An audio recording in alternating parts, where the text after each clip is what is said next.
What is the communication और किस तरह से हमारे रोज़मर्रा की ज़िंदगी को अफेक्ट या इम्पैक्ट करता है। सो कम्युनिकेशन दो लोगों के बीच में एक ब्रिज है। लोगों को लगता है कि a well spoken English is the mean of communication. English एक लिंक लैंग्वेज की तरह से कहीं से उभर आई। मुझे लगता है इसका प्रभाव ज़्यादा है, इसका प्रसार ज़्यादा है। स्कूल्स का जो फोकस है वो जो बेसिकली जैसे मैथमेटिक्स या इस तरह की चीज़ों को लेकर के ज़्यादा है।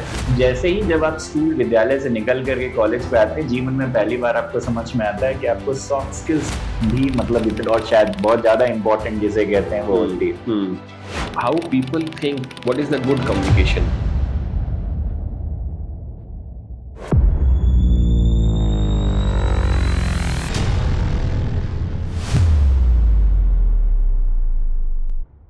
दोस्तों, जीटी लॉग पॉडकास्ट के इस एपिसोड में एक बार फिर से आप सबका स्वागत है। मैं अनुराग बाजपेयी, आपका होस्ट। एक आज बहुत ही मीनिंगफुल डिस्कशन आप सबके साथ लेके आए हैं। आज हमारे गेस्ट हैं अमित चतुर्वेदी।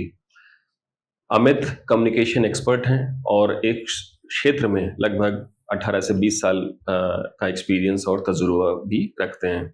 दोस्तों, जैसे हम सब लोग को पता है कि अजम्पशन और साइलेंस एक तरीके की दीवार को क्रिएट करते हैं, खड़ा करते हैं, जबकि ऑनेस्ट कम्युनिकेशन एक तरीके से ब्रिज के भांति काम करता है।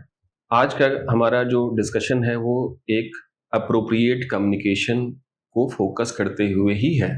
तो सबसे पहले हम अपने गेस्ट का स्वागत करते हैं। Thank you Anurag, Amit, thanks a lot for having me here. Welcome to the podcast. Thank you. Amit, एक कॉन्टेक्चुअल डिस्कशन से शुरू करता हूं मैं जी। जैसे कि हम लोग देखते हैं, मतलब we run a company called Green Tree, और जब हम लोग हायरिंग करते हैं so there is a process कि सीवीज या रिज्यूमे आते हैं। मोस्ट ऑफ द केसेस में first level of short listing HR के थ्रू होती है, और उसमें हम लोग देखते हैं कि मतलब the CVs which get short listed वो बहुत अच्छे से लिखे होते हैं, उनका चांसेस ऑफ शॉर्ट लिस्टिंग सबसे ज़्यादा हाई रहता है। राइट। तो जो सीवीज शॉर्ट लिस्ट होते हैं और उनका वो होता है, तो हम लोग कई बार ऐसा भी इंस्टेंसेस आते हैं कि सीवीज बहुत अच्छा है, लेकिन जब एक्चुअल इंटरव्यू के टाइम में जो कम्युनिकेशन है वो उतना प्रॉपर नहीं है, and then ultimately we reject. Sometimes ऐसा भी होता है कि सीवीज जो है वो बहुत अच्छा नहीं है, लेकिन जब कैंडिडेट से बात करते हैं तो मतलब they become more like a dark horse, है ना। अपने आप में ही लगता है कि अरे मतलब इतनी अच्छी कम्युनिकेशन स्किल है, पर्सनालिटी है, right. Why the CV is not written well. Okay. I mean दोनों ही कॉन्टेक्स्ट में देखा जाए तो एक वर्बल कम्युनिकेशन है जो कि एक रोल प्ले कर रहा है, और एक है रिटन कम्युनिकेशन, उसका अपना एक अलग रोल प्ले करता है। तो सबसे पहले तो मैं चाहता हूं कि उस तरीके से हमारे दर्शकों को बताइए कि मतलब बेसिक लेवल पे व्हाट इज द कम्युनिकेशन, वो क्या है और किस तरह से हमारे रोजमर्रा की जिंदगी को अफेक्ट या इम्पैक्ट करता है। Over to you Amit. If somebody asks you a question that how do you define democracy, तो आपका उत्तर क्या होगा कि प्रजातंत्र जैसे क्या है?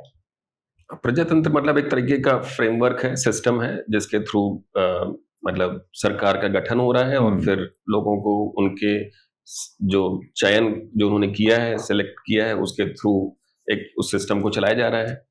मतलब तो जब भी हम कोई नियम, कोई रूल, कोई लॉ बनाते हैं तो जनरली ऐसा होता है कि उसमें परिवर्तन आते रहते हैं। हाँ बिल्कुल, आने ही चाहिए, आने ही चाहिए। तो प्रजातंत्र, democracy is nothing but a dialogue. तो आपके प्रश्न का जो उत्तर है what is communication, the idea is कि आपके मन में कोई एक विचार है जिसे आप दूसरों तक पहुंचाना चाहते हैं। So communication is a vehicle through which what you are thinking, what you know about a certain commodity, a law, and then it reaches to the other person. So most of the time communication कोई style के साथ connect कर लिया जाता है कि मैं किस तरीके से बोल रहा हूँ उस पे, या मतलब am I sounding very stylish? But I don't think it's a proper definition. I agree. So proper definition should always be the receptor, the listener of my dialogue has been able to understand what I wanted to communicate. और दोनों ही पक्ष, दोनों ही parties बिल्कुल clear हैं कि messaging क्या है. So communication दो लोगों के बीच में एक ब्रिज है, एक तरह का पुल है कि एक आइडिया एक गाड़ी हायर करता है और वो उस पुल के थ्रू दूसरे तक पहुंच जाता है. So effective communication is all about that an idea that started in one brain and now it is illuminating in someone else's brain. मेरा जो देखने का नजरिया है कि दूसरा व्यक्ति, दूसरा समूह उस आइडिया को अपने मन में कंसेप्चुअलाइज कर पा रहा है, समझ पा रहा है कि ये उसके मन में था. That's how I define communication. That is fairly, maybe I think, a great reply. But most of the cases में मुझे लगता है कि लोगों को लगता है कि a well spoken English is the mean of communication, है ना?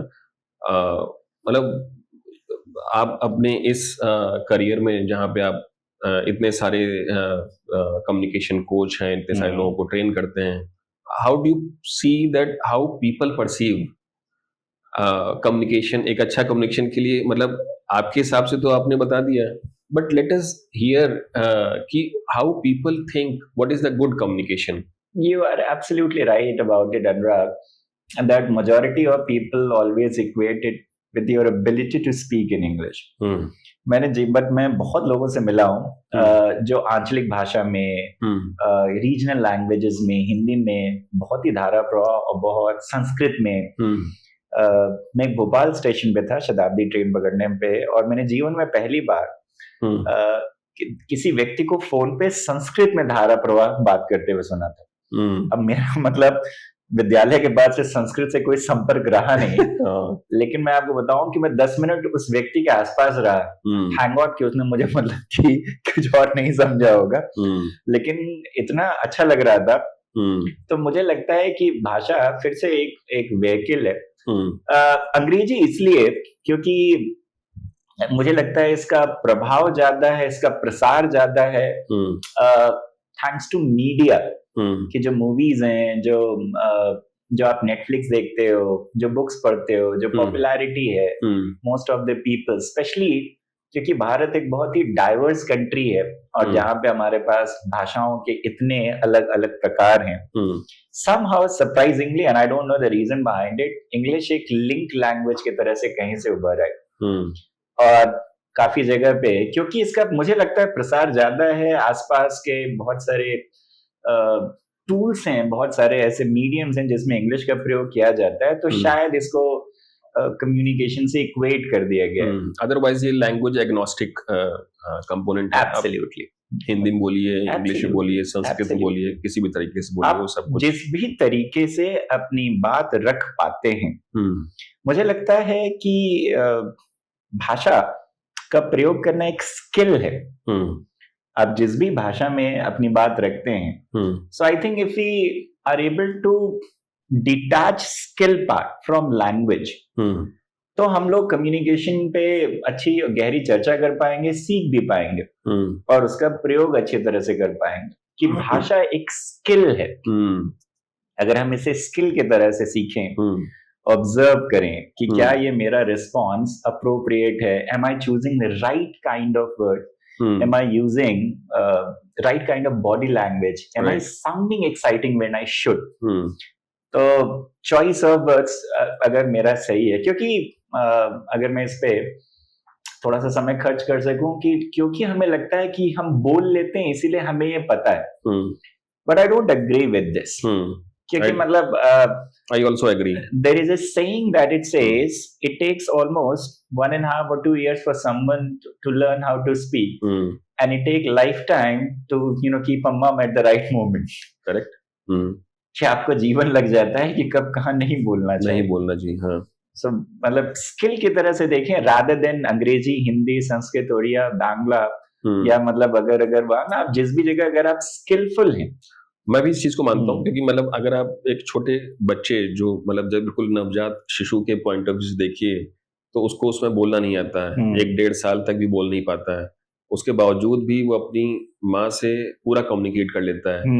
उसको पता है कि माँ अगर Absolutely. पास में नहीं है तो उसको रोना है, पास में है तो भी उसको रोना है, बट उसका रीजन कुछ और हो सकता है जी। तो हर चीज के लिए उसको उसका जो कम्युनिकेशन स्किल है वो सब इनहेंस हो रही हैं, और you can also figure it out, है ना? एब्सोल्युटली। तो कि वो क्यों रो रहा है, क्या रीजंस हो सकते हैं, तो बोल नहीं पा रहा है वो, बट इमोशंस और अपने तरीके से कम्युनिकेट करके Yes, चीजों he's को able लेता to है। effectively एक और communicate. क्वेश्चन है अमित, जी। कि जब हम लोग आज के टाइम में, मॉडर्न टाइम में अगर हम लोग इस चीज को देखते हैं, तो जैसे हम लोग ईमेल, व्हाट्सएप या जूम मीटिंग्स पे बहुत सारा समय स्पेंड करते हैं, तो ये हमारे कम्युनिकेशन को या स्किल को वो इनहेंस करता है, या तुम्हें लगता है कि मतलब इसका एक अपना नुकसान भी हो रहा है धीरे धीरे करके? What is your feeling? I think there is a new term that has come out. It's called digital literacy. So what you have asked, ये सारे उसी digital literacy के अलग-अलग component हैं. So first again, since they are different mode of communicating, and of course they require different skill set. So Zoom meeting है या email writing है या WhatsApp पे messaging है. मैं आपको एक example देता हूँ और समझिए कि अगर आप गहराई नहीं समझते हैं तो आप टेक्निक का से अच्छा करने के बजाय मतलब एग्जैक्टली उसका मैसेज कैसे पहुंच सकता है, नुकसान हो रहा है। तो आप सोचिए कि जैसे हमारी कॉलोनी का एक ग्रुप है और कई बार किसी की मतलब कई बार उसमें मैसेजेस आते रहते हैं कि मतलब वो सोर्स ऑफ एक नोडल पॉइंट है। अब किसी की डेथ हो गई तो मैसेज आता है कि मतलब डेथ हो गई है, और तो आपने मतलब कहा कि ओम शांति लिखा और उसके नीचे आपने रोने वाला इमोजी बना दिया।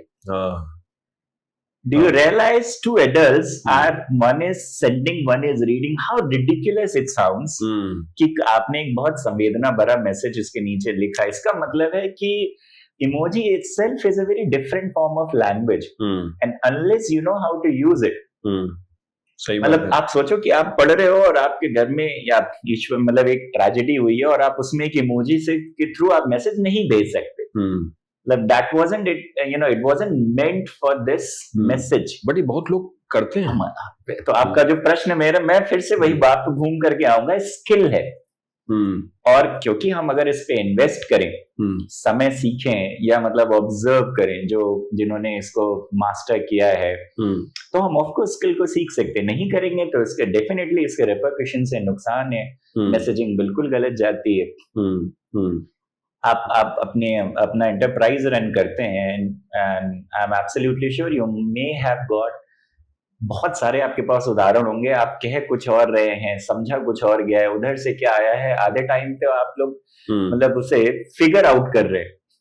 नहीं, वो तो खैर है ही है। मुझे लगता है कि हर एक लेवल के हिसाब से कम्युनिकेशन गैप्स वो चलते रहते हैं, और मुझे लगता है कि शायद उनमें से ही बहुत सारे लोगों का रोल यही है कि वो किस तरह से वो गैप्स हैं उनको भरा जाए, जी, ताकि लोगों के बीच में जो आदान प्रदान है इन टर्म्स ऑफ एक्चुअल कम्युनिकेशन का, उससे रिलेटेड आउटपुट का, वो चीज की जाए। थोड़ा सा और पीछे आते हैं, जैसे स्टूडेंट लाइफ की भी बात कर लेते हैं कि जनरली क्या है कि जैसे हमारा जो करिकुलम है उसमें मतलब लैंग्वेजेस भी हैं, हिंदी, इंग्लिश और फिजिक्स, केमिस्ट्री, मैथ, बायो, ये सब चीजें भी हैं।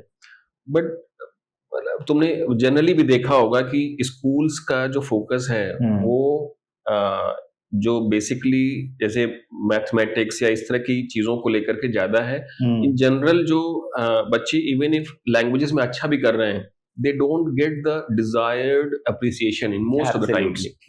इसका मतलब कि फोकस जो है उस पे इतना कम है कि लोगों को लगता है कि जो भविष्य है या फ्यूचर है वो शायद पीसीएम या पीसीबी या पीसीबीएम इस तरह के सब्जेक्ट कॉम्बिनेशन पे फोकस करने से ज्यादा बन सकता है। ये मेरी अंडरस्टैंडिंग है या जनरल परसेप्शन है? What is your perspective? You are absolutely right about it. So जिसे स्टेम सब्जेक्ट्स कहते हैं, मुझे लगता है कि जब हम लोग साथ में स्कूल में पढ़े हैं तो अगर हम समझें तो logically we all were suppose to, कि अगर हम लोग विद्यालय में देखें तो हम लोग को आप मैथ्स में अच्छे हैं, साइंस में अच्छे हैं, तो लॉजिकली हमारा काम है मतलब कि तो हम लोग बाय डिफॉल्ट डॉक्टर बन गए, इंजीनियर बन गए, एक आध जगह और बन गए। कॉमर्स वमर्स तक का आई डोंट थिंक बहुत स्कोप था। तो परिपाटी बदली तो है, लेकिन पता नहीं इस लेवल तक अभी मतलब उतने सारे चेंजेस आए कि नहीं आए। मुझे लगता है कि भाषा जैसे अंग्रेजी एक सब्जेक्ट है या हिंदी एक सब्जेक्ट है, तो मोस्ट ऑफ द कंसर्न इसी पे रहता है इसके नंबर अच्छे आए कि नहीं। मतलब प्रवीणता जिसे कहते हैं, प्रोफिशिएंसी इन लैंग्वेज, क्योंकि घर पे शायद उतना पुश नहीं है, स्कूल में इतना पुश नहीं है। लॉजिकली आप सोचो कि जो 6ठी 7वीं 8वीं का बच्चा है उसकी भाषा में 4थी 5वीं से परिवर्तन आना चाहिए। क्या ऐसा टेस्टिंग कोई मैकेनिज्म है? उसने जो सीखा है कि टेंसेस, ट्रांसलेशंस या जो भी कुछ है वो सीख पा रहा है कि नहीं, से हम आसान भाषा में सॉफ्ट स्किल्स बोलते हैं। तो हार्ड जैसे ही जब आप स्कूल विद्यालय से निकल करके कॉलेज पे आते हैं, जीवन में पहली बार आपको समझ में आता है कि आपको सॉफ्ट स्किल सीख भी मतलब इतना, और शायद बहुत ज्यादा इंपॉर्टेंट जिसे कहते हैं वो होती है। तो डेफिनेटली मतलब मुझे लगता है कुछ हाई एंड्स के स्कूल्स ने इस पे फोकस किया होगा, बट जनरल लेवल पे ये पहुंचा है कि नहीं जितनी जरूरत है कि भाषा को एक स्किल की तरह से सीखा जाए।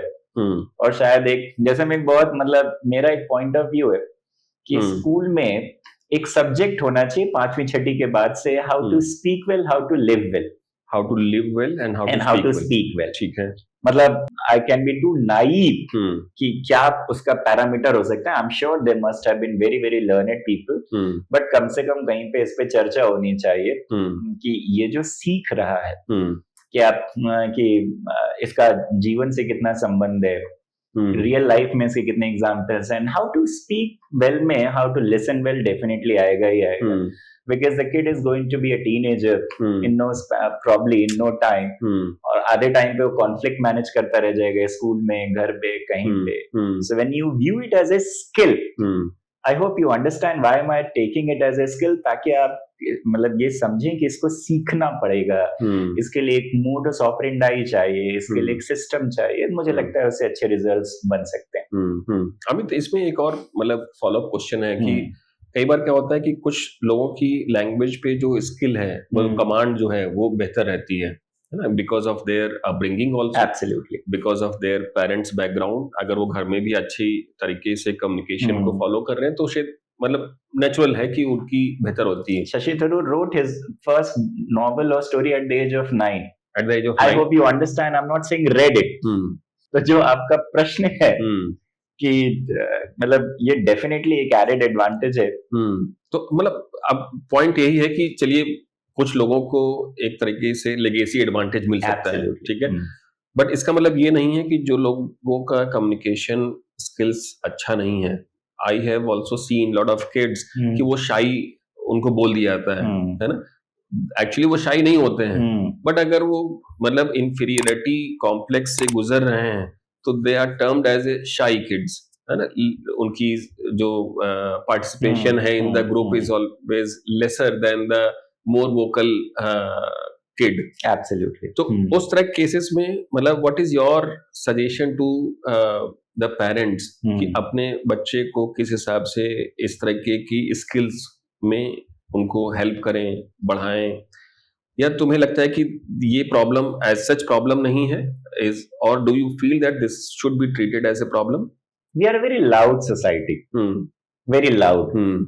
अच्छा, यहाँ पे कॉन्फिडेंस का जो पहला मार्कर है, जैसे कहते हैं ना बहुत तेज है बच्चा ये, तो आप समझो कि बहुत तेज का मतलब है कि कभी भी कुछ भी बोल देता है। सो general equation of competency is कि ज्यादा बोलता है। आप देखोगे बहुत तेज है बच्चा, और एक्चुअली क्या कि छोटे में तो उसको बोला जाता है बहुत तेज बच्चा है, और जैसे जैसे बड़ा होता है वो बन जाता है बहुत बदमाश और ये बहुत सरदर्द हो जाता है मतलब एक समय के बाद से कि अपने आप में बहुत बड़ा हेडेक है। तो पहला जो आपने प्रश्न पूछा है कि पेरेंट को ये बात तो अपने आप में एक्नॉलेज करनी पड़ेगी, अगर उनके मतलब एग्जैक्टली कि लोगों के स्वभाव, लोगों का बोलने का तरीका और लोगों का जीवन, बच्चे का भी मतलब जो पर्सपेक्टिव है अलग अलग हो सकता है। सो शाई होना या इंट्रोवर्ट होना इज एब्सोल्युटली एक बहुत ही नॉर्मल बात है। पॉइंट ये है कि इंट्रोवर्ट होने का मतलब है कि जैसे one of my favourite is Rahul Dravid, all time favourite. तो अगर आप देखो कि कंपैरिजन में वीरेंद्र सहवाग और बाकी सब में, तो राहुल द्रविड़ को आपको याद ही नहीं होगा कि आपने कभी उन्हें बहुत ज्यादा बोलते हुए सुना हो, but he is a wonderful communicator. अगर आप उनके इंटरव्यू सुने, बहुत क्रिस्प होते हैं, उनमें ब्रेविटी होती है और उनकी क्लैरिटी बहुतों से ज्यादा है। So introvert does not necessarily mean कि वो अच्छा नहीं बोलता, राइट। बट मेरा मानना है कि जो इंट्रोवर्ट है, अगर वो जहां जहां पे जरूरत है, जहां पे वो बिल्डअप कर सकते हैं, या जहां अगर स्पीक एज यू नीड, उनके आंसर्स प्रोफिशिएंट हैं, अच्छे हैं, वेल आर्टिकुलेटेड है, सो स्वभाव और बोलने की कला दोनों अलग अलग चीजें। तो आई डोंट थिंक कि जो ज्यादा बोलता है, एब्सोल्युटली जहां पे जरूरत है, अगर बोल रहा है तो पेरेंट्स को मतलब एग्जैक्टली बहुत अननेसेसरीली ज्यादा बोलने के लिए पुश करना। Again I am not an expert in probably child psychology, but जो भी मुझे थोड़ा बहुत कम्युनिकेशन का पता है, I don't think there is a problem as long as कि आप सोचो कि अगर उसका पब्लिक स्पीकिंग स्किल अच्छा है और उसके आंसर्स वेल थॉट ऑफ होते हैं, मुझे लगता है I would rather prefer that kid then anybody who keeps on saying mindlessly. Okay, fair enough. एक और चीज है, मतलब डू यू आल्सो फील कि जैसे जो कल्चरल डाइवर्सिटी की बात की जाती है, जैसे मतलब नॉर्थ में कोई बच्चा हो वर्सेस साउथ में कोई बच्चा हो, अपब्रिंगिंग मान लो डीपीएस जैसे कॉलेज में स्कूल में चल रही हो, मतलब सेम सेट ऑफ कोर्सेज हो, सब चीजें हो, फिर भी बहुत सारे केसेस में even if the average perception भी देखा जाए, not the 1-to-1 comparison, average perception में भी नॉर्थ साइड में जो बच्चे हैं they are more vocal compare to southern India में जो बच्चे पढ़ रहे हैं सेम सेट ऑफ स्कूल में। एंड अपोजिट में देखा जाए तो सदर्न साइड में जो बच्चे हैं दे आर मोर, तुमने राहुल द्रविड़ का जैसे एग्जांपल लिया कि उतना ही बोलना जितनी जरूरत है, तो डू यू फील कि ऐसा because of the cultural legacy है यहाँ पे लोग, या और स्पेसिफिक कोई रीजन है कि इस तरह का जो अपब्रिंगिंग है उसका? पॉसिबल हो सकता है। Again, whatever limited I know about the different shades and shapes of our country, it may have lot to do in terms of what have they grown up with, घर में क्या सुना है या क्या बोला है, but I won't like to stereotype this one, but yes, मेरा भी observation है, बहुत impact possible है, cultural influence होता है कि north में या northern part of the country में, I have traveled little bit south, and then I've met with some wonderful people जो बहुत मतलब कि बहुत वेल रेड होते हैं, लिटरेचर पढ़ के बहुत मजा आता है, and there are people in north also, they are very very good to talk to। नहीं वो तो खैर है ही है, मैं तो आई थिंक एक जनरल डेमोग्राफी, बट ये एक है कि अगर एक जनरल पॉइंट पे, स्पेशली अगर हमारा नॉर्थ दिल्ली के को सेंटर में रखता है तो यहाँ पे हम थोड़े से वोकल हैं, मतलब इसमें ये एक ऑब्जर्वेशन। बट उसका रीजन क्या है? I think the question was कि मतलब ऐसा क्यों है? It may have lot to do in terms of कि हमारा सोर्स ऑफ एंटरटेनमेंट क्या है, या घर में जनरली कितनी बार डिस्कशन होता है। फिर से अगर मैं देखूं तो ज्यादा बोलना हमारे यहाँ कॉन्फिडेंस का मार्कर माना जाता है, okay, and I think it's a flawed notion. My observation is कि आप बहुत unnecessarily, and I can B, yes I can B one of those, I grew up with this idea कि जिसमें लोग सोचते थे कि ये शायद कि मैं अगर भैया से दीदी से ज्यादा बोल रहा हूं तो मैं बहुत तेज हूं। जैसे मतलब कुछ साल पहले जैसे एक मूवी आई थी तारे ज़मीं पे, उसके बाद इन जनरल लोगों की अवेयरनेस ADHD या ऑटिज्म को लेकर के बढ़ गई थी। उसके पहले इन जनरल इस तरह की जो लक्षण या जो डेमोग्राफी में इस तरह के जो नंबर्स होते थे वो लगभग 1:1000 के आसपास होते थे। आज के समय में ऐसा माना जाता है कि 10 नंबर इज 1:36। तो इतनी नंबर्स जो हैं वो बढ़ गए हैं। उसके कुछ रीजन भी बताए गए हैं। I will tell you the reason. पहले लगता था कि जो लोग थे वो एक तरीके की बिगर मतलब कम्युनिटी ड्रिवन अप्रोच में रहते थे। लोगों की फैमिली का साइज भी उसमें चाचा मामा ताऊ फैमिलीज सभी लोग रहते थे, बाबा बाब और दादी ये सब लोग। तो बच्चों को उस तरीके की जो अपब्रिंगिंग होती थी इसमें सबसे वो कुछ ना कुछ सीख रहे हैं। कम्युनिकेशन का जो तरीका था वो भी हो रहा है, आज के समय में जब न्यूक्लियर लेवल पे फैमिलीज हो गई हैं, लोगों का अटेंशन टाइम भी कम हो गया because of the digital world. Right. और दूसरा है कि अगर फैमिली में, न्यूक्लियर फैमिली में माँ बाप दोनों वर्किंग हैं, तो उसके पास जो कम्युनिकेशन का जो तरीका है वो मतलब बहुत ही लिमिटेड हो गया है। तो इस तरीके से भी एक रीजन बताया जा रहा है as per the report and surveys कि उसके कारण से इस तरह के नंबर्स जो हैं वो बढ़ रहे हैं। एंड ऐसा नहीं कि एडीएसडी में कोई मतलब उसको सुधारा नहीं जा सकता है। It is just a pattern, they are again very special skills, but communication point of view से ये माना जाता है कि this is something which is an important aspect to address. Right. ठीक है, तो मतलब व्हाट इज योर व्यू कि इस तरह की चीजों को कैसे बढ़ाया जा सकता है? एक तो है कि मतलब going back to the older roots, है ना, बट अभी आज के समय के सिनेरियो को देखा जाए तो जो दुनिया है वो फॉरवर्ड लुकिंग ही है। न्यूक्लियर फैमिलीज का कल्चर बढ़ रहा है और वो अभी कुछ समय तो और बढ़ेगा ही बढ़ेगा। That is what we hope for. What is your point of view?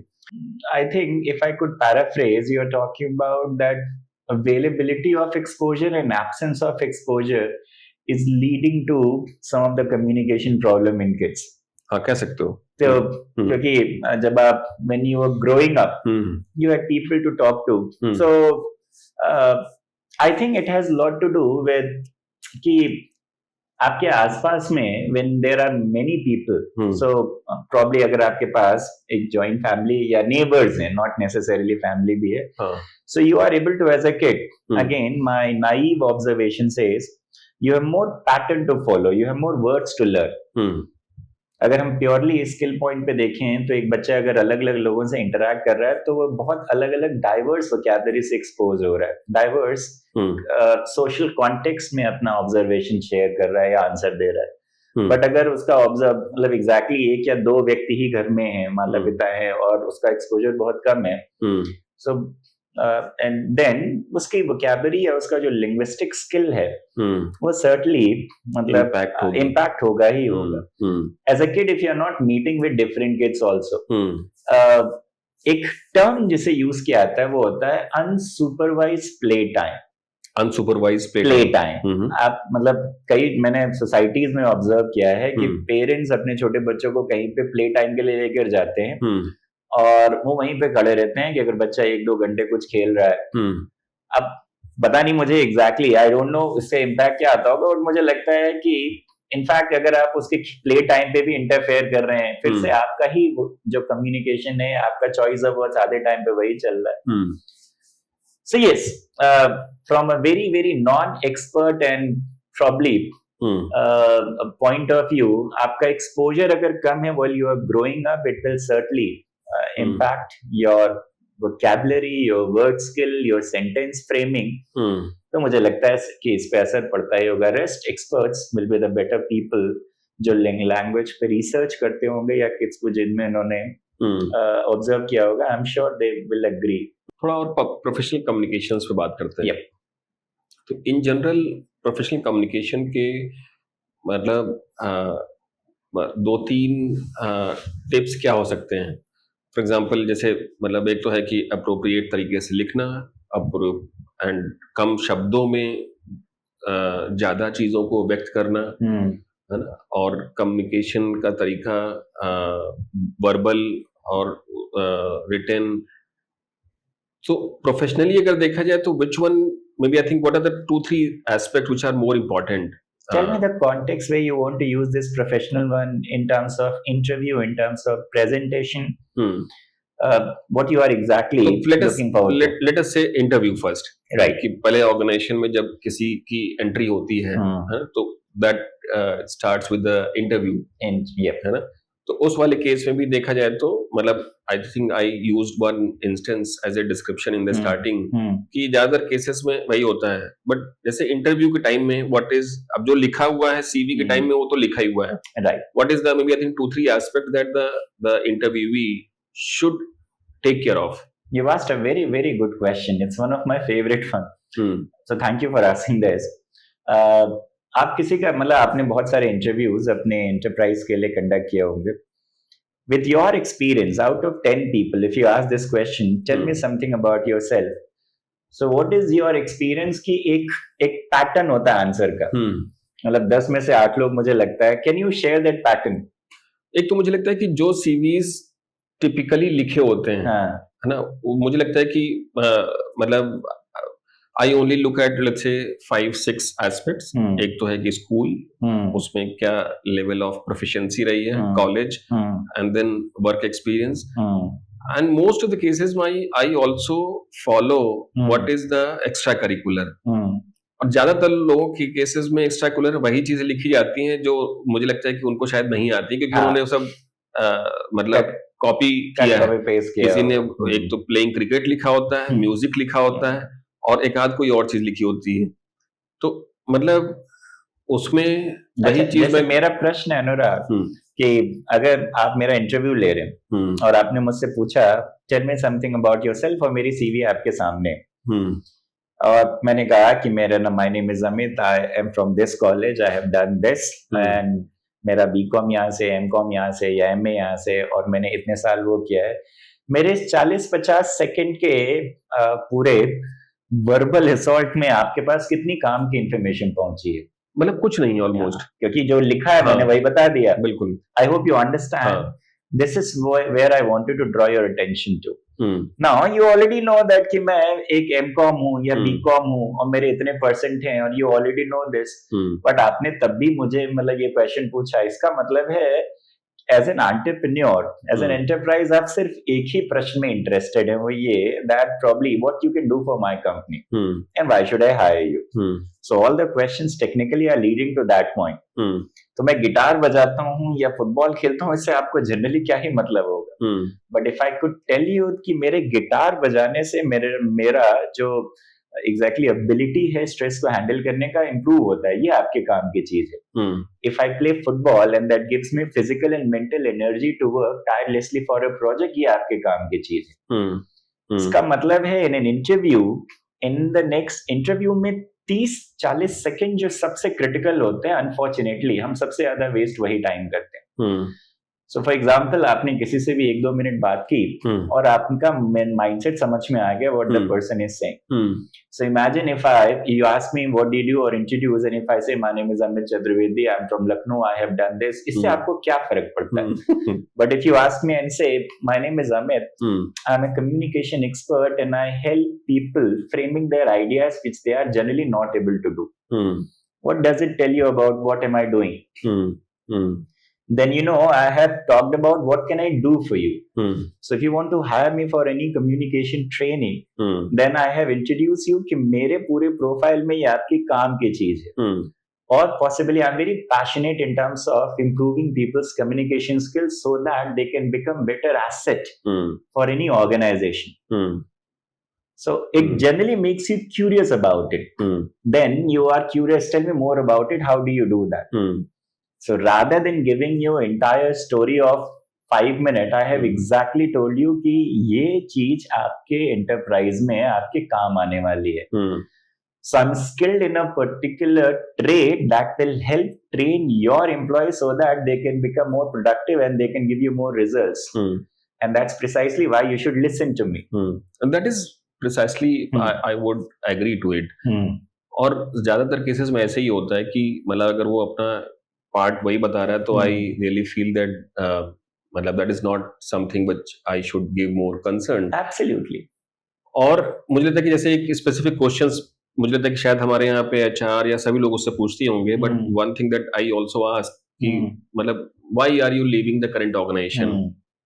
और मतलब बहुत सारे केसेस में लोगों को यही तरीके का जवाब देते हैं कि मतलब एग्जिस्टिंग ऑर्गेनाइजेशन में क्या प्रॉब्लम रही है जिसको वो हमारे यहाँ पे उसका सोल्यूशन ढूंढ रहे हैं। That is also a challenge, है ना। तो मतलब फ्रॉम योर पर्सपेक्टिव, मतलब अगर किसी को कम्युनिकेशन स्टैब्लिश करना हो सही पॉजिटिव तरीके से, बिकॉज इंटरव्यू दे रहे हैं तो इसका मतलब है कि पॉजिटिविटी ही आनी चाहिए। तो what is the may be I think specific example, may be I think contextual example कोई हो, उसके बेसिस पे क्या दे सकते हैं? You asked a very very thought provoking question and I'll take little more time in terms of this. When you are leaving your organization, so I remember कि अम्मा कहती थी कि आप किसी के घर से बाहर निकलते हैं तो दरवाजा भोजपुरी में कहते हैं उड़का के जाना चाहिए। उड़का दो, उड़का दो। इसका मतलब इसका हिंदी या इंग्लिश रूपांतरण है कि you must not trash the door on someone's head. Exactly, you leave it for any particular reason and you just do it very softly. Now let's understand, if somebody is leaving organization, it can be multiple reasons. मुझे लगता है कि अगर जैसे किसी ने ये गीत गाना शुरू किया कि मेरे ऑर्गेनाइजेशन में प्रॉब्लम थी, it should be a red flag for you. मतलब तो आपको विजुअलाइज करना चाहिए कि 6 महीने बाद ये कहीं और बैठा होगा। बिल्कुल, आई टोटली एग्री। मतलब इट इज बिल्कुल, आई think the after this negative perception about the current organization जिससे वो आ रहा है, मुझे लगता है कि उसके बाद का डिस्कशन टाइम जो है वो मतलब ऑलमोस्ट 1-2 मिनट में खत्म कर देते हैं। Absolutely. So if you are leaving an organization, since you and then you are going to one thing, and I want to tell your audience that one thing is absolutely clear: never ever say something outrightly negative about your organization wherever you have worked. There might have been some certain issues and possibly you had a right to leave the organization. You also had a right to look for a different job, and you are exercising your right. Now, and that's why, and in many cases it's absolutely possible the next organization will ask the previous one about your feedback.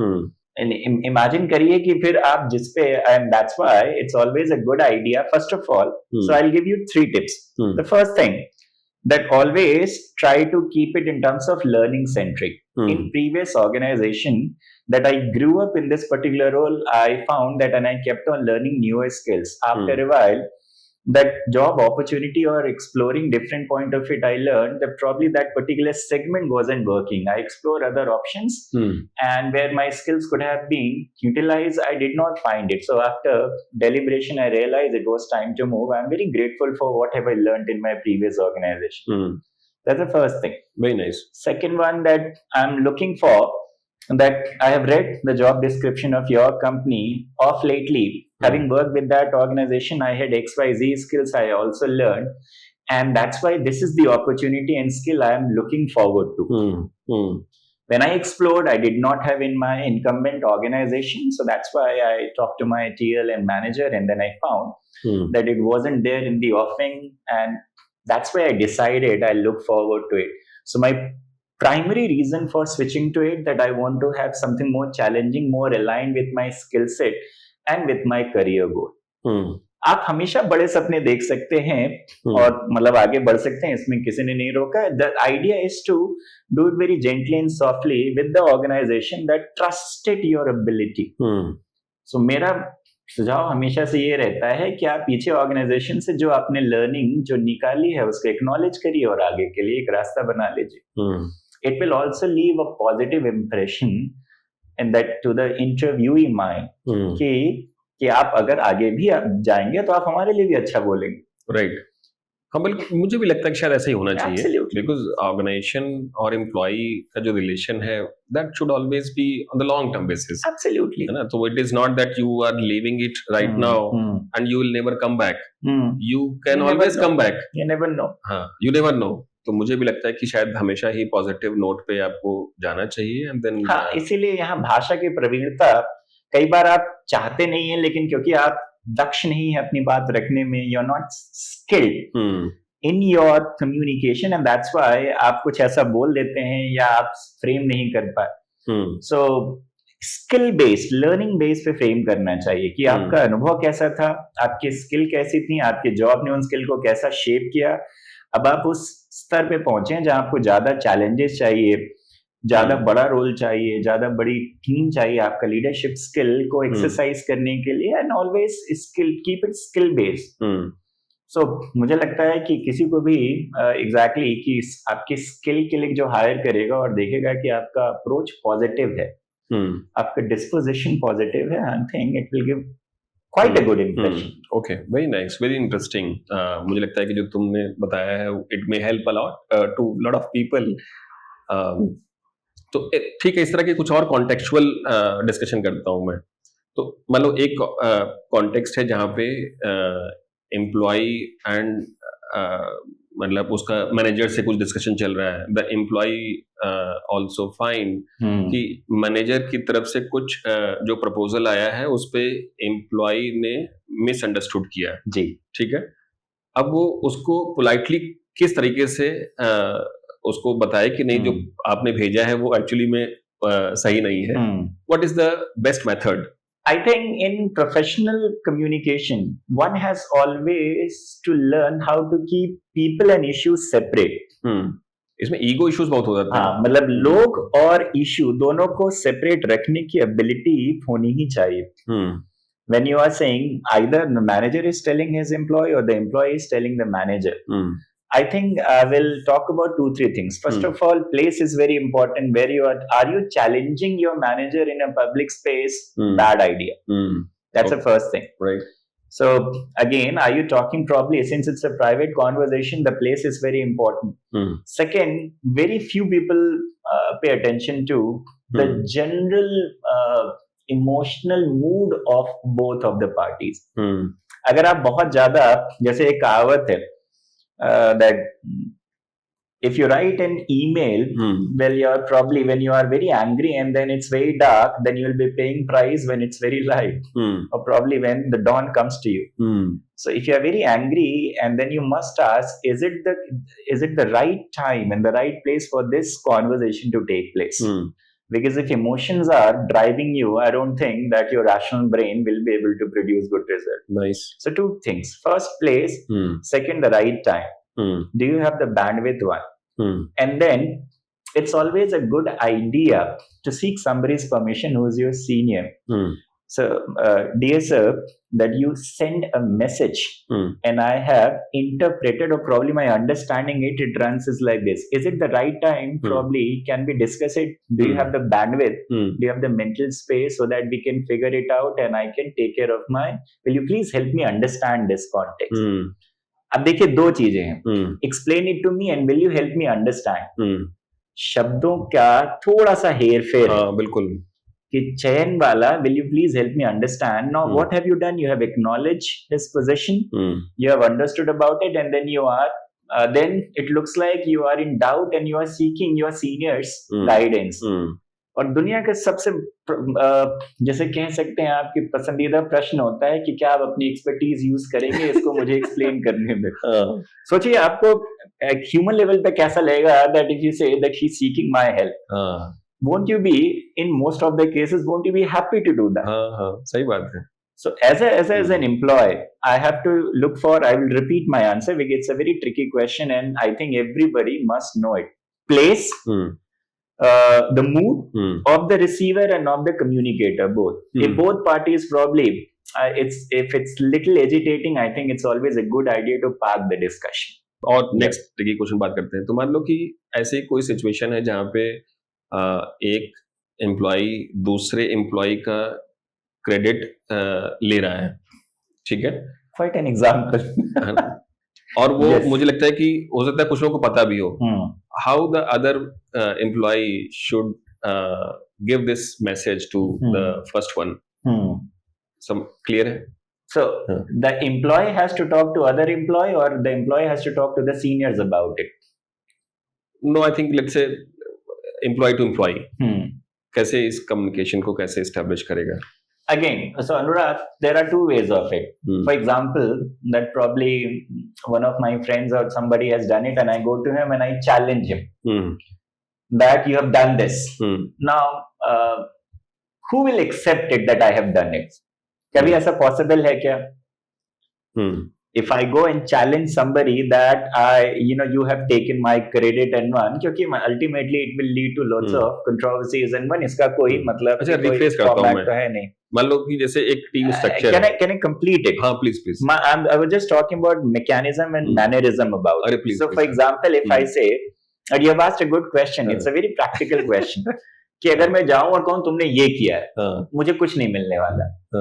If I give factual information, in last 3 meetings, I have observed when we were working together, there were some points that were highlighted, and it has given an impression that you have worked single-handedly on this. Now, that's an impression that has been created. Do you agree with that impression? that you did it alone. I hope you understand. I'm separating person from the issue. I'm not saying you are evil. I'm saying कि 3 meeting में मेरा observation है that you did 70% of talking. You handle most of the questions which we collectively discussed. Is it the right way of going? कि क्या ये सही तरीका है so that we both are going to be there? And then look for his response. Now you are asking, but you are sharing your observation. You are not accusing that person. तो आपके प्रश्न का एक उत्तर है कि observation और factual information share करनी चाहिए rather than your adjectives. So अगर मैं थोड़ा सा टेक्निकल पॉइंट करूं कि आप अपने कम्युनिकेशन में जितने कम विशेषण का प्रयोग करेंगे और जितने ज्यादा फैक्ट्स यूज करेंगे. विशेषण का मतलब है कि तुम्हारी आदत ही ऐसी है, तुम हमेशा क्रेडिट चुरा लेते हो. बट अगर बोले पिछले 3 मीटिंग में 10 में से 7 क्वेश्चंस आपने आंसर किए, factual information is very difficult to deny. Then when I was trying to, you cut me short multiple times. I felt as if I wasn't needed or I felt inferior about it. So do you agree with my observation? मतलब confront कर रहे हैं तो मतलब numbers की बात करो. Yes. Rather than fact other than using adjectives. Very nice. आप देखिए again मेच्योरिटी किसे कहते हैं? कम्युनिकेशन की मेच्योरिटी का मतलब है जिसमें आप अपने फैक्ट्स को यूज कर रहे हैं, जिसमें आप अपना ऑब्जर्वेशन शेयर कर रहे हैं. और जब आप फैक्ट और ऑब्जर्वेशन शेयर करते हैं, it's very difficult for the other person to cut it short. बहुत बार लोग गलती क्या करते हैं कि फैक्ट और observation they take a back seat और हम मतलब 2 मिनट के अंदर तुम्हें ये लगता है, मुझे लगता है, ये लगता है.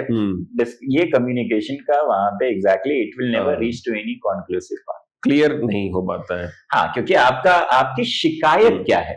आपकी शिकायत व्यक्ति से है, आपकी शिकायत उस व्यक्ति के कुछ निश्चित एक्शन से है. एक्शन से, हाँ. मतलब then exactly, so that's why, but ये आपको पहले अपने मन में क्लियर करना होगा, do I want to prove him evil or do I want to get my job done? अच्छा, एक और कॉन्टेक्स्ट है. Let's say if I need to give the feedback to someone who I know that he is very defensive. It's again a very intelligent question. Yes, please go ahead. हाँ, तो मतलब उसको कैसे handle किया जाए? ये प्रश्न हम और हमारे friend, he runs a training company, बहुत बार डिस्कस करते हैं. And then whenever we do it together, he always tell he is one of the best when it comes to giving feedback. And then ये बहुत अच्छा प्रश्न है. जैसे आप feedback is a gift. If the giver is able to convey this message in a manner कि ये तुम्हारे लिए गिफ्ट है. Most of the leaders भी ये mistake करते हैं, rather than placing it as a gift, वो उसको accusatory बना देते हैं. Right. तो एक गिफ्ट है. Feedback is a positive activity. Absolutely.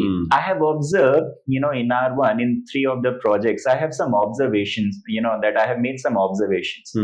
Is it the right one? Probably to discuss it. I have 2 observations. And when you give that fact, the last time when you spoke about it, these were the things that you did well. But I think it went overstretched. या फिर इस project पे जो client को report गई थी, it was missing 3 vital links. I have observed that you have improved in these parameters, but these are the one that if you work, then you are going to be from A to A plus or from B to A plus. So in that journey, आपने ये सीखा है, ये वाला point in terms of that you can improve on these certain skills. मेरा जब आप defensive होते हैं, then it's also possible, अगर आप इसको देखें, एक टर्म होता है psychological safety. Psychological safety. If the 2 people, जो senior और junior है, and I want to tell you something, बहुत कम bosses या directors या जो CEOs हैं, वो अपने इस बात को observe करते हैं, they have power over people. So imagine if I'm one of your subordinates, you have power over me. And that's why you can always tell me that this is good and bad one. You have to be very careful in terms of using that power. Some people never realize it, कि वो power को unnecessarily हर जगह पे use करने की कोशिश करते हैं. Now you do not want to humiliate that person. You want, क्योंकि उसका ग्रोथ आपकी कंपनी का ग्रोथ है, isn't it? And you are smart enough to understand you cannot have this impression कि चला जाएगा तो कोई और आएगा, क्योंकि वो अपनी institutional memory लेकर जाएगा, आपने उस पे 6, 8, 10 महीने खर्च किए हैं, राइट, दूसरे को फिर आप ट्रेन करोगे, आपका स्पीड कभी बढ़ेगा ही नहीं, isn't it? बिल्कुल Purely ठीक on selfish pattern, हाँ, even हाँ। if you are not very good humanitarian, but आप हर जाने वाला व्यक्ति अपने साथ institutional memory लेकर जाएगा। हाँ, बिल्कुल ठीक बात है। और मुझे लगता है कि कम्युनिकेशन एक बहुत बड़ा रोल प्ले करता है कि या तो आपने अपनी बात ठीक से रखी नहीं है। कई बार हम सैंडविच फीडबैक की बात करते हैं, अच्छा था ये खराब था, it doesn't work. Harvard review से लेकर के बहुत सारे कम्युनिकेशन के एक्सपर्ट्स कहते हैं जब तक आप क्लियर नहीं होते, I have 2 observations, one is something that you have done good, one is where you can certainly improve. Once you are very clear about it, and it's very important. अगर आपको मैं एक मंत्र दे सकूं, since I believe in your sincerity and diligence, and I'm absolutely clear that you can grow multifold in your role, that's why I'm sharing this observation. I repeat, since I trust in your ability, I have seen you growing, and that's why I'm giving you feedback, because I'm confident that you will be able to add more skill to your repository. Now what you're doing, you are making me excited to learn more. Correct, and correct. That's why once you have been able to give the psychological safety, and once you are able to understand ये gift है, ये punishment नहीं है, मुझे लगता है कि आपका tone, आपका choice of words and context cumulatively इस accusation को gift में convert कर सकते हैं। Very nice. एक और example लेता हूँ कि जैसे when you have a team and then the team let's say keep delaying the deliverables. Okay. And then they also have some or other excuse. What I basically means to say that they delay the deliverable without informing you before the deliverable date is. Right? So how to communicate it to them that they need to give the information beforehand so that the deliverable timeline can be met. It is very positive component. Absolutely. Right? It is very required for the organization also, and it is also important for people, because if they don't respect the time, it always a fact that it never helps them as well. ठीक है? तो ऐसे मतलब scenario में how to communicate to the team or to the employee? I think 2 things. I will go back to my previous point first.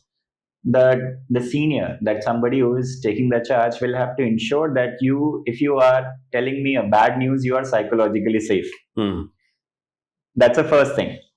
That if the date is 10th, then on 1st or 2nd or probably 30th of last month, if you are telling me about it, then you are not to be accused for it. That's the first thing. Second one, you have to lay down your expectations very clearly. And I think वहाँ पे factual information important है. We have been given this project. The project needs to be done in this. These are the timelines I'm expecting you to adhere to. अगर ये 1 month का है, at the end of 15 day, we will have done 75% of it. At the end of 20th day, I want all of it to be done by this, so that we can run the check from 25 to 25th day. Last 4 and 5 days, if there is any problem at any point of it at 15th day or 20th day, then it has to come, it has to be relayed to the person concerned. After 24th day, the project will be deemed complete. So that's why if the deadline is 30th day, we are keeping it to 24th or 25th day. We have to be very clear at every stage. If any problem arise, we have to relate. We have to learn.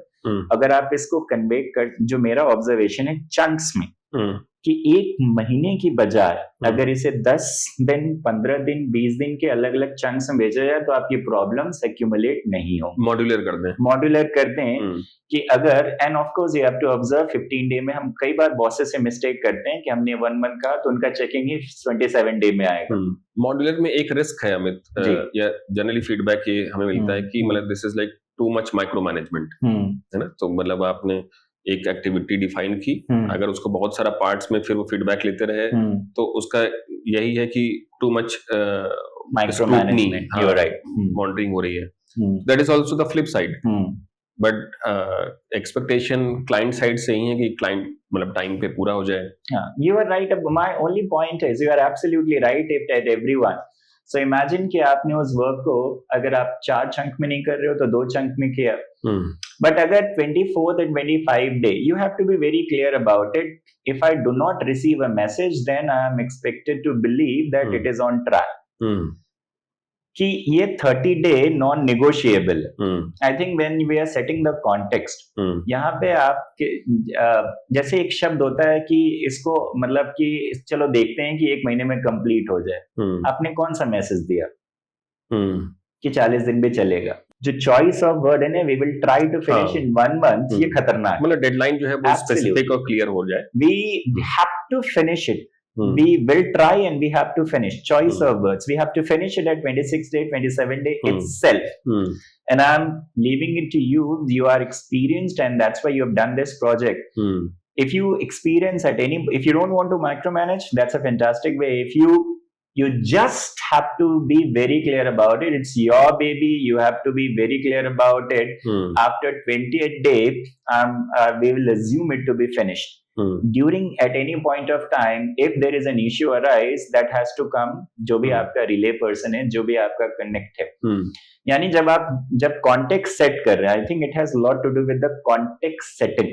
Right. कि at any point of time, if I do not or if anybody doesn't receive any message, that the responsibility lies with the team.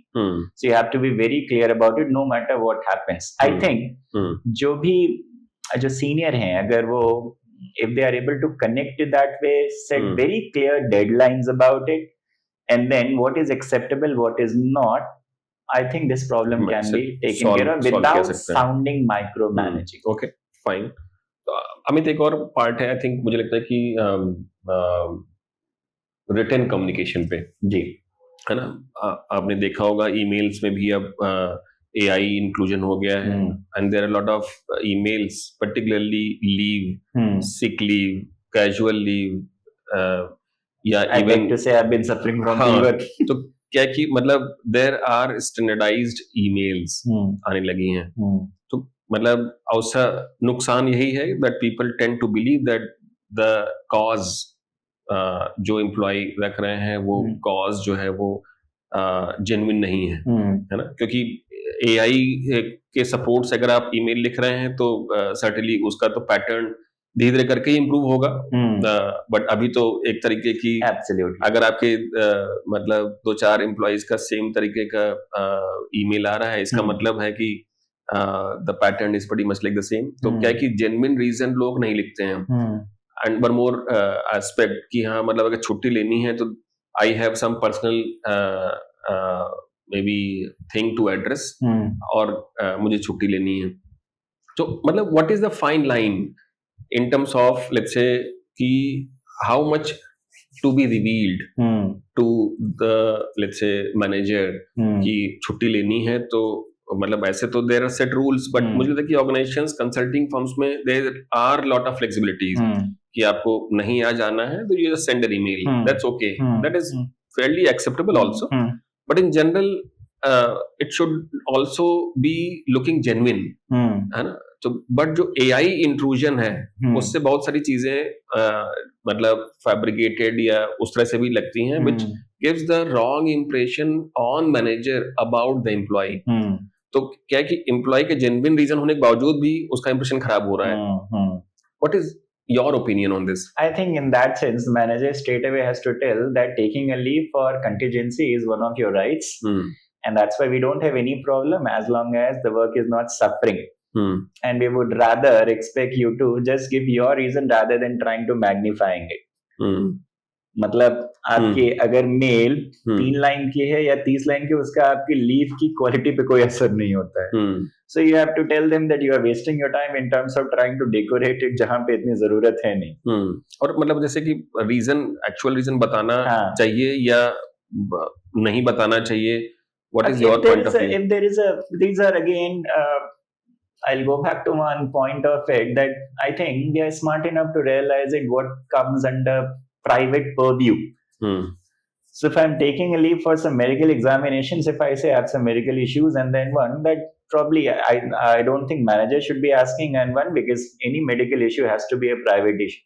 And then you have to say, or I have something, or probably there is, if you ask me, attending PTM that for your son should be a valid reason for it. Yeah. And that's why if you want to write in terms of there is a personal, that means something that you have to do should be acceptable.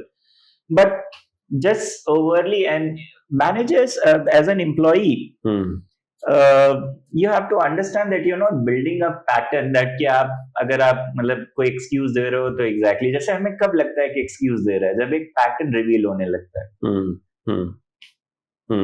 तो मुझे लगता है इसका communication से ज्यादा आपका जो repo है, जो रेप्यूटेशन है, या जिस तरीके से आपको व्यू किया जाता है उस पर ज्यादा असर है. एक समय के बाद से हमें लगता है यार हमेशा ही झूठ बोलता है वाला. तो अगर ऐसा वाला है then manager has to be very clear. मतलब मुझे भी लगता है कि एआई का जो कंपोनेंट है उसको आप यूज करिए, बट डिलिजेंटली भी यूज करिए. छुट्टी के लिए मत करिए. हाँ, छुट्टी के लिए मत करिए. मतलब आप इनफैक्ट अगेन आप आराम से over the that over a cup of T कहते कि तुम्हें छुट्टी चाहिए ऐसे लिख दो. मतलब इतना ऊर्जा क्यों खर्च करनी. कि मतलब देन कि इस पे मुझे, and then as long as it is falling under the ambit of your leave policy, you should also not be overly worried about it कि आपका काम अगर सफर नहीं कर रहा है. नहीं, I totally agree. I think मुझे लगता है कि ये सब जो ऑब्जर्वेशंस हैं वो एचआर के जनरल ऑब्जर्वेशंस की कैटेगरी में आते हैं. And they also have may be I think a process to may be I think figure out the pattern. Yes, if they observe that exactly. जैसे अगेन यहाँ पे एचआर का जो रोल होना चाहिए, conveying the messages very clearly. We respect your private life, we respect your autonomy, but you also have to understand work must not suffer unless and until something extraordinary happen, जो एक हमारे ऊपर किसी का भी control नहीं है. वहां पे मैसेजिंग बहुत जरूरी है कि आप इस पर्टिकुलर बारिंग एक्स्ट्राऑर्डिनरी सर्कमस्टांसेस इस जगह पे, क्योंकि वर्क सफर नहीं करना चाहिए. जब तक दोनों ही मतलब टीम मेंबर्स, एचआर ये बिल्कुल क्लियर हैं कि कंपनी का जो वर्क है, जो टास्क है, वो मतलब प्राइमरी है. ओनरशिप रिफ्लेक्शन, तब तक आई थिंक मुझे भी लगता है कि शायद इस तरह के इश्यूज में नहीं पढ़ना चाहिए. मतलब जब तक आपको लगे कि आपका ऑर्गेनाइजेशन सफर कर रहा है, या उसका जो ये स्टाइल है लिखने का, इनफैक्ट अगर आप सोचो कि इस क्वेश्चन को अगर आप एक्सटेंड करो, उसने ऐसा ही कुछ मेल क्लाइंट पे लिख दिया जो बहुत फैब्रिकेटेड या फेक लगता है, your organisation reputation is going to be, because the client is an external factor. Correct. तो वहां पे आपको ये मतलब एक यहाँ पे आप बता सकते हैं कि जो मेल है, जो पैटर्न है, जो तरीका है, as long as for internal one जो acceptable अगर है तो. I think HR का पैटर्न ऑब्जर्वेशन का रीजन यही है. उसको भी लगता है कि that is the risk, कि अगर वो इंटरनली इस तरह की ईमेल्स आ रहे हैं, इसका मतलब है कि एक्सटर्नली भी इस तरह की ईमेल्स भेजे जा सकते हैं. देन वहां पे मैसेज देना जरूरी है कि चैट जीपीटी पर्सन एग्नोस्टिक है, हर जगह पे पहुंचा है, and then I don't think it's giving a good impression. ठीक है, थोड़ा सा मतलब मुझे लगता है कि और इस सब्जेक्ट से आगे बढ़ते हैं, फैमिली लेवल पे एक दो क्वेश्चंस बात करते हैं. Let's say you have a partner and you feel that she or he is not fine, but she says that she is fine. Clearly it is not. What do you have to do with that? इस प्रश्न का जो context है ना, थोड़ा सा हमें science use करना पड़ेगा. Like if I could use 10-20 seconds of it, men and women have been designed in terms of their communication differently. And it also has lot to do, science says कि जो हमारा हिपोकैमस है, जो हमारे brain का rational centre है, वो दोनों में अलग अलग तरीके से ऑपरेट करता है. I don't want to be technical, but most of the time that ऐसा मैंने पढ़ा है, मतलब I just finished reading a book on communication, that women tend to probably that carry in terms of they are very good in terms of picking cues from your behavior, which mostly men are not. It may have to do with genetics, with design, with anatomy. I don't know. I'm not an expert on this. But purely at communication level, they need more detailing. And men are okay with very, very, very brief information also. So in order to avoid that confusion, अगर हम फिर से उसी pattern पे जाएं, that what is my observation, what is the impact of it, what have I felt, rather than giving it mostly in accusatory mode. कि मेरा observation है that whenever it happens and if I ask questions and if you say that I am fine, I generally understand कि आप ठीक हो, but sometimes I feel you are not in one. So do you want me to change it in terms of the way I ask question? How can I be a better listener and how can I ask a better question? So if you're looking for, but I think the person is the best one to give you the feedback on it. और मुझे लगता है कुछ चीजें अगर mystery बनी रहे तो दोनों ही दाम्पत्य जीवन के लिए अच्छा भी है. ऑब्जर्विंग एंड देन, ये बहुत अच्छा एक पैटर्न है that I have observe when X happens then Y it leads to Y. Whenever X happens, no, you're not talking about to the person. You're saying ये इस situation में generally ऐसा होता है, and then I feel as if I'm not able to communicate, and sometimes I want to ask how you are doing, but I don't find the right way. So can you guide me exactly so that you can feel better about it? Because I want to show my concern, but I may not know how to do that. So maybe सही समय पे, जैसे कहते हैं कि आपको अगर bouncer मिला, आपने ठीक से छक्का मारा क्रिकेट की एनालॉजी में.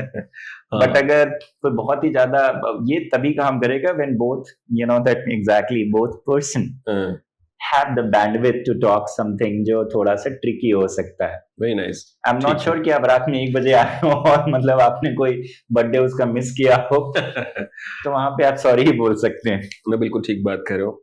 तो मान लो एक और सिचुएशन है where maybe I think two of you are having a conversation and you feel that maybe your partner is making a decision and then you feel that the decision is not worthy enough and you also feel that कि उसको हम बता नहीं सकते हैं. So what will you do in that situation? Imagine that probably it also has a lot to do. अगर मैं पूछूं, how do I know that it will not work? Okay. If the person feels it will work, so what is my, you know, surety that it will not work? I need to check my assumption before checking someone else's assumption. I hope you know that exactly, that I'm making some sense that if I say it will not work, am I using my experience? Do I have some factual information? Am I generalizing? किसी को एक event को हमने ये किया. Do I feel I know better than the other person? So again, in that sense, if you say you are taking the just check it point, you know, that means since you are making that right decision, I just want to ensure that we have taken all the considerations into point. So for example, I have observed there are 2-3 things. इसका economic क्या है, या इसका future prospect क्या है, या इसका emotional context क्या है. So do you want us to, you know, revisit all these pointers कि economic कैसा है, क्योंकि आपका जो concern है वो किसी न किसी factor पे तो based होगा ही होगा. Have we checked कि मतलब अगर point है, तो अगर आप factual information को या exactly अगर एक point को revisit करें जो 2-3 आपके concerns हैं, it may also be possible that probably the other person is making more sense than what we are doing. एक और serious question है Amit. Let's say you feel that you are going to have a conversation with the intent of ending the relationship with, let's say, with your partner or with the business partner or with your family member. How do you prepare yourself mentally? इसमें 2 बातें हैं. पहला ये है that the person is, क्योंकि जब भी आप, जैसे आपका friend है again, so you are connected at personal level and you are connected at professional level. So that when you feel that one part is that it's absolutely, we are very good friends, we have studied together, but I don't understand your business. Now बहुत बार लोग ये गलती करते हैं कि ये friend है तो मेरा बहुत अच्छा business partner भी होगा. I don't think. ऐसा जरूरी नहीं है. बिल्कुल जरूरी नहीं. और ऐसा बिल्कुल जरूरी नहीं है कि आप लोगों ने, किसी ने कोई पॉइंट साथ में काम किया और आप वो मतलब exactly you realise it after a while, you had different conflicting ideas about it. At that particular point of time, we have to ensure that first 2 friends should talk to each other, and once friends are convinced, then business partner should take over. So बहुत सारे आपके 2 multiple roles हैं, दोनों में conflict नहीं होना चाहिए. इसका मतलब है that if we meet each other, that means every Friday or Saturday over a cup of tea or beer or whatever, we should be able to do that. But वहाँ पे we have to ensure, जैसे आपने कहा ना, mentally prepare करना चाहिए, that I have to have the ability to separate issue from the person. कि business में ये sense नहीं दे रहा, मतलब दैट प्रॉब्ली, क्योंकि हमारे डिफरिंग आइडियाज हैं और बिजनेस सफर करेगा अगर हम ऐसे कंटिन्यू करें. What is your proposal? So आज person opinion, what is your observation? ये मेरा ऑब्जर्वेशन है. And once we have decided yes it is, now let's sit together and find out what is the amicable way of कि हम exactly कि इसको कैसे resolve करें इस इशू को. बट जब तक आपके पर्सनल इश्यूज, फिर से ईगो का पॉइंट है, जब तक आपका चीजें ओवरलैप करेंगी तो मुझे लगता है कॉम्प्लिकेटिंग होगी. But once you have been able to separate personal from professional, may not be very easy, but you have to be very clear about it. And then that अगर आप फ्रेंड हैं या कहीं पे, you have to establish that trust that we are able to do that. एक और question है associated maybe, जैसे अभी रिसेंट ट्रेंड में there is a concept of living partner, है ना. बिजनेस में भी इस तरह से है, it is recommended to work for some time and understand the frequency of each other. तो अब वो रिलेशनशिप में भी उस तरह से हो रहा है. हाउ डू यू फील कि ये जो प्रोसेस है बिजनेस में तो एस्टैब्लिश्ड है, बिकॉज इट क्योंकि बिजनेस में आप अगर एक साथ जा रहे हैं, then it is important that business should not suffer because of your frequency mismatch. तो वो relationship में भी है. How do you perceive such maybe arrangements in the personal level? My point is, do you find this component as a justified? There are two consenting adults. It's their personal issues. We must let them live with it. I remember having watched it. I came back and wrote an article, and then I wrote it in terms of. I don't know anybody that probably in my circle who's homosexual. I don't know if they know anybody is there. But that's where that probably it stops. Since we don't know, and probably we should never have any right, and probably anybody must not look for my validation. Right. Why should I probably tell? मेरा concern हमेशा रहता है to consenting adult without any coercion. And then probably choose to do or probably to exercise their democratic right in a certain manner. As a society, we should always be absolutely accepting it. That's the first thing. And second, that I don't think it's our concern, and probably that they should look for that validation. So as long as both are very clear about it, I can only wish them well. And that's why, and I would like other people also to keep wishing them well. Very nice. So ये बात समझना कि आप हर चीज नहीं समझ सकते हैं, और सब जगह पे आपको ओपिनियन देने की जरूरत भी नहीं है. हाँ, मतलब वो तो खैर हमेशा मतलब जिस बारे में हमें नहीं पता है ऐसा, and I absolutely that I can only keep wishing them well, that they will find it out. I'm more concerned about that probably that again मेरा जो पॉइंट है ना, टू कंसेंटिंग एडल्ट, मतलब सामाजिक व्यवस्था में हमारी चिंता होनी चाहिए कंसेंट है कि नहीं है.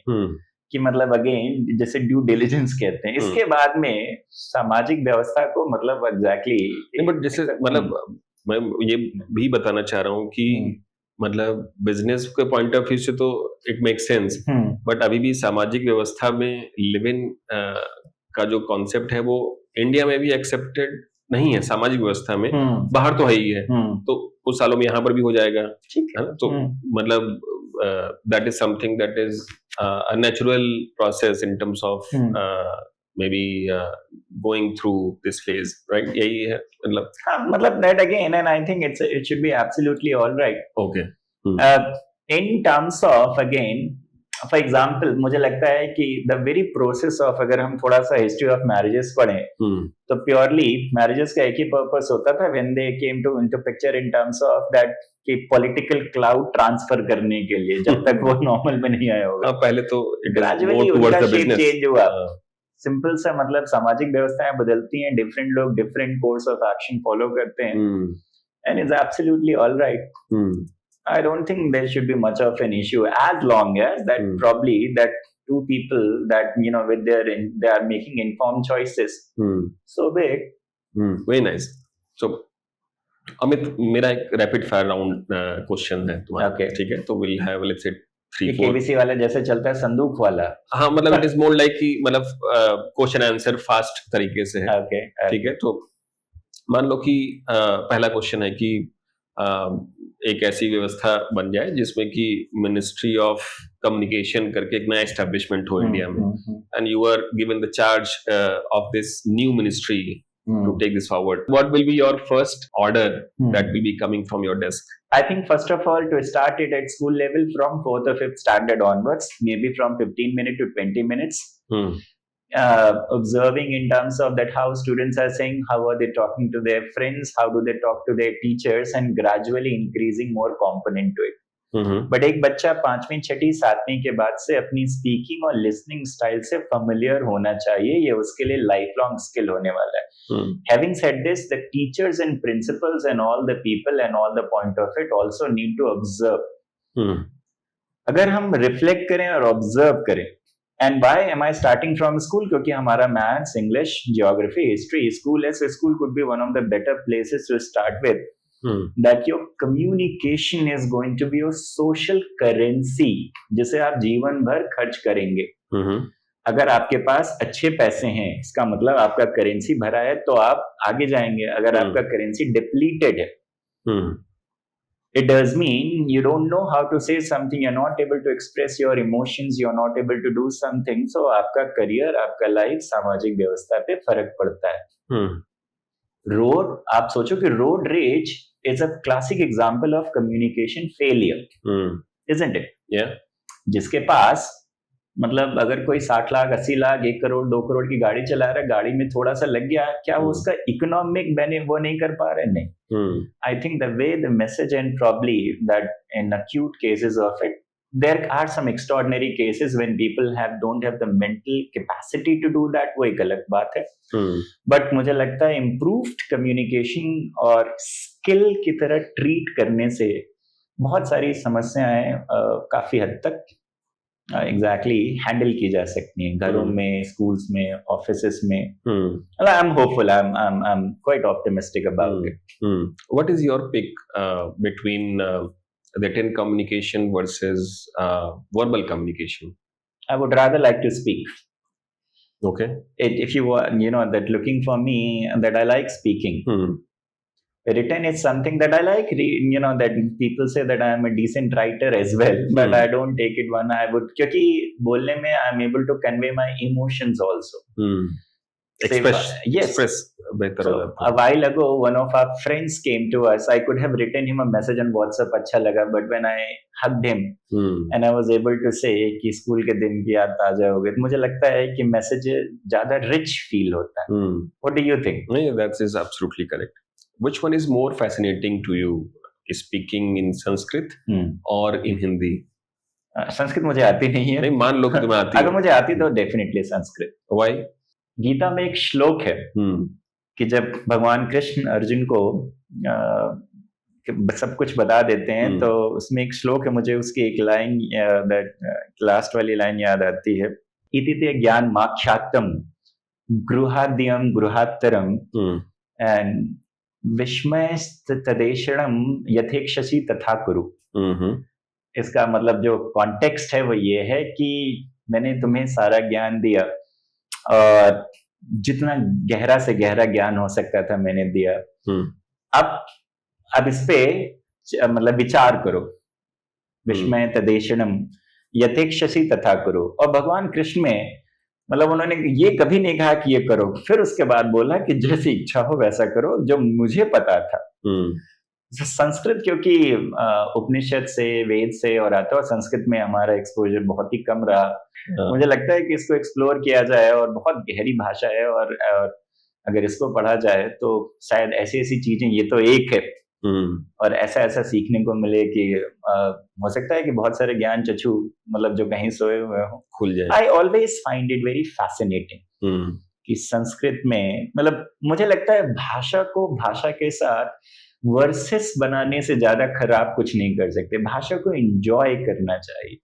मतलब कि ये एक it's an infinite capacity of human brain कि एक ही शब्द को या एक ही तरीके को आप कितने तरीके से एक्सप्रेस कर सकते हैं. You must learn how to enjoy that diversity.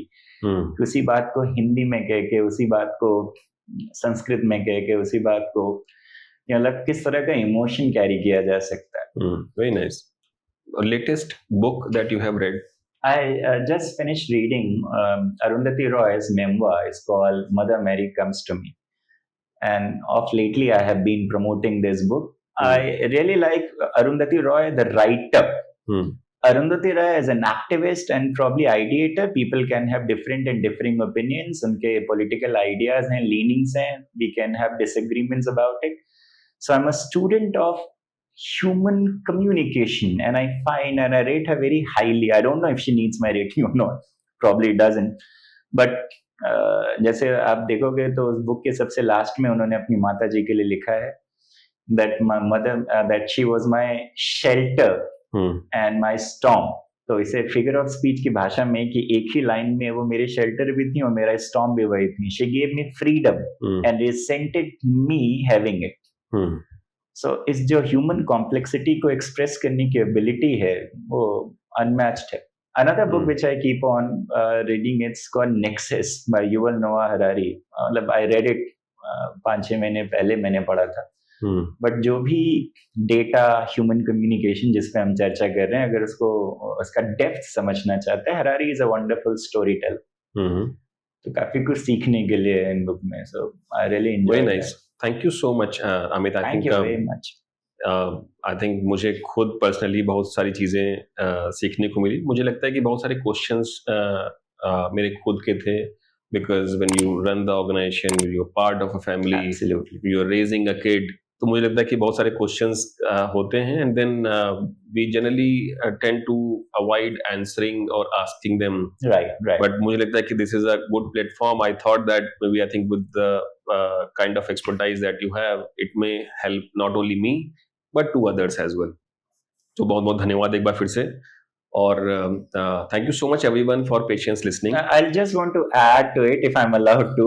Please. Thank you very much, Anurag, for having me here. Thank you to your wonderful team who have waited patiently. And I just want to end it up since we are talking about communication. तो मुझे एक शेर याद आता है जो मेरे एक फ्रेंड के फादर ने शेयर किया था. पिता तुल्य हैं हमारे लिए. तो उन्होंने कहा था कि कौन सी बात कैसे कही जाती है, ये सलीका मालूम हो तो हर बात सुनी जाती है. Very nice. So सलीका is something what I wanted to tell the audience कि स्किल की तरह ट्रीट करना, ऑब्जर्व करना कि मेरा इम्पैक्ट कैसा जाता है. So thank you very much for inviting me at this wonderful platform, and that thank you very much for having me here. I hope that we have been able to give something our audience to look forward to. I wish you all the very best, and thank you very much to you and your wonderful team. Thank you so much, Amit. I think there is a lot of learning from this conversation to all of you. I wish that you'll have a lot of suggestions and the queries. हम अपनी description में अमित का LinkedIn ID और specific email ID भी उसको mention करेंगे. If you have any specific question और query, I think you can connect with him directly.